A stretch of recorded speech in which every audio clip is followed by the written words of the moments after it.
In this video, you'll learn how to set up and use Spaces on Gmail and Google Chat in just a few minutes so you can collaborate with your team in one organized place. First, open your browser and go to gmail.com. Sign in to your Google account, and on the left sidebar, look for the Spaces section. If you don't see it, click the gear icon and enable Chat and Spaces in your settings. Next, click the plus icon next to Spaces to create a new space.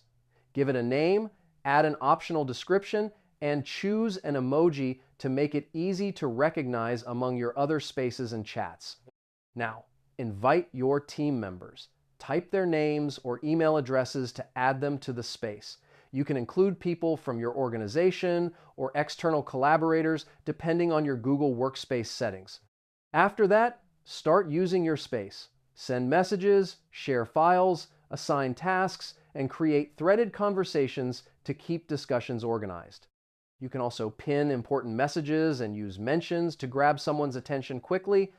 Once your space is active, take advantage of advanced features.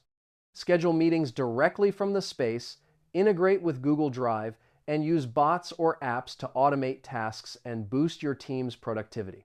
And that's it. You now know how to set up and use Spaces on Gmail and Google Chat to keep your team aligned and working together smoothly.